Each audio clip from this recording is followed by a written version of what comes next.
Welcome back. Thank you. Welcome back. Now, I wanted you to take us through, once again, Nova Academies.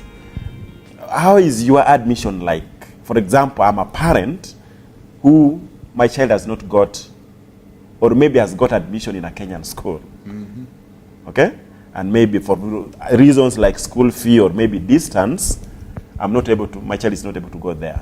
Now, how is joining on Nova Academies like? Your admission style and your fee, the amount of money that people pay.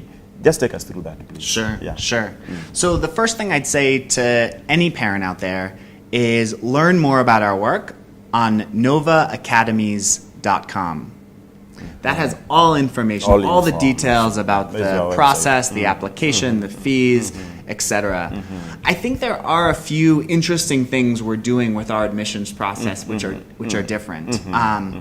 One example is we don't necessarily have a minimum KCP score for admission. And in some ways that's controversial because we are trying to provide really high education. Because somebody will ask, how do you benchmark? How do you ensure that your graduates are high? So what we really look for, and this comes directly from employers. So this comes from our work with Mike Machari at 7Cs or our work with the leadership at MCOPA or Equity Bank. What we look for is someone who will work incredibly hard and never give up. So in the last segment, I talked a little bit about growth mindset, the idea that your brain is a muscle. Yes. And when I'm selecting a student, one guy may have bigger muscles, one guy may have smaller muscles, but if you predict where those guys are going to be in 5 years, it's not the guy who starts with a little bigger muscle or a little smaller muscle. It's the guy who's ready to go to that gym every single day and train. And that's who I want. I remember a conversation with one of the leading banks in Kenya. I won't reveal which one. Oh, yes. 1 year they decided to only accept their first year graduate class, their management trainees, only first class honors. The head of HR said it was the worst class of students they had ever accepted. They performed very poorly.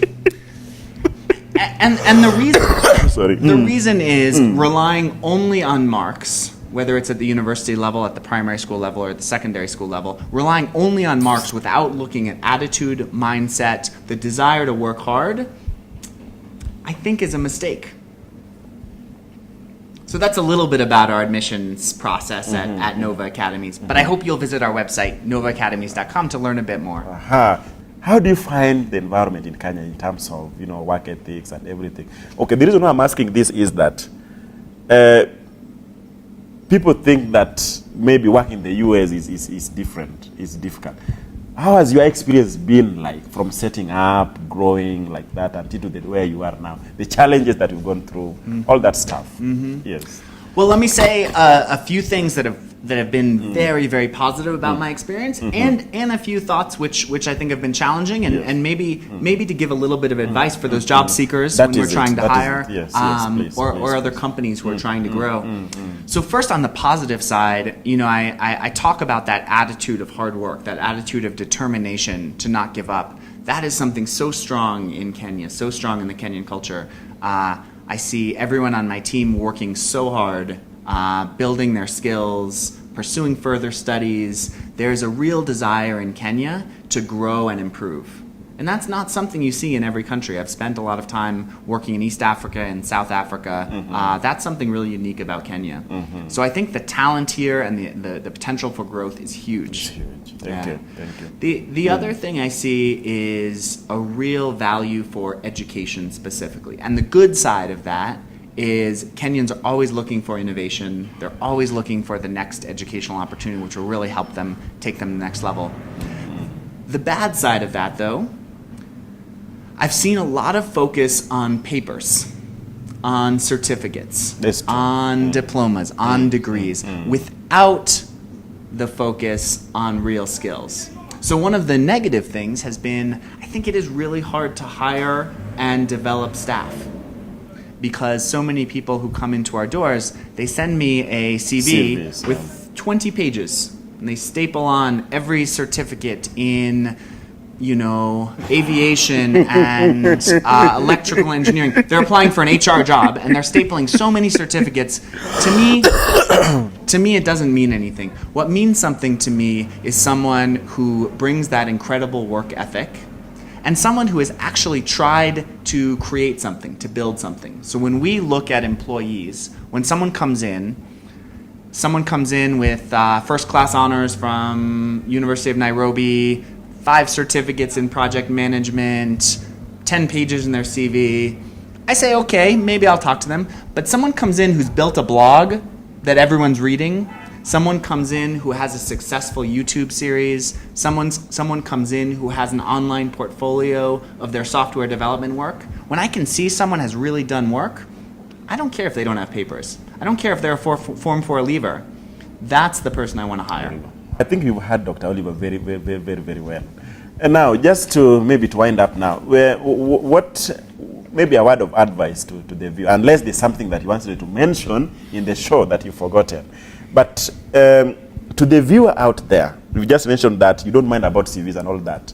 Can you just give them a word of advice? What is it that they do with themselves, just to inspire them and encourage them? Please.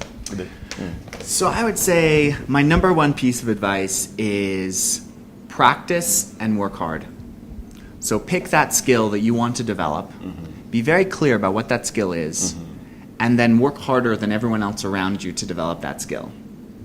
So the staff on my team who move up quickly, or the folks we hire quickly, are those guys who are the first ones to come in every morning, the last ones to leave every night. On the weekends, they're reading articles, they're trying to develop their blogs, they're searching for new sources of information. Those are the guys who are successful. I think a lot of people sometimes make excuses that, look, I didn't have a high score in my primary school. I didn't have a high score in my secondary school. I'm stuck. And I don't want to say that the challenges aren't large if you're coming from a challenged background. But I also think the most effective way to improve, the most effective way to get ahead, treat it like football. Treat it like going to the gym. Yes. Train yourself, get stronger. That's what I look for as an employer. Okay, thank you. I think you've heard what Dr. has just told us, that it's not about those many papers that you have out there. Just I just forgot to say something. The Nova event that is coming up. Maybe you can tell us about that. I mean, everybody can attend for free? Yeah, we'd love everyone to attend for free and learn more about our learning model. We have a number of events. So the best way to reach us, again, is novaacademies.com. Check us out, learn more about what we do, share your ideas on the future of education, and we're accepting Form 1 boys for January 2016. start. Wow, Exactly, thank you. Dr. Olive, it has been nice to have you around. Thank you. You've really informed and inspired and empowered the youth out there. It has been nice having you in the show, and we welcome you another day. This show is about you and the viewer and me. It's about to develop them and grow them. Great. Thank you. Thank you. And welcome another day.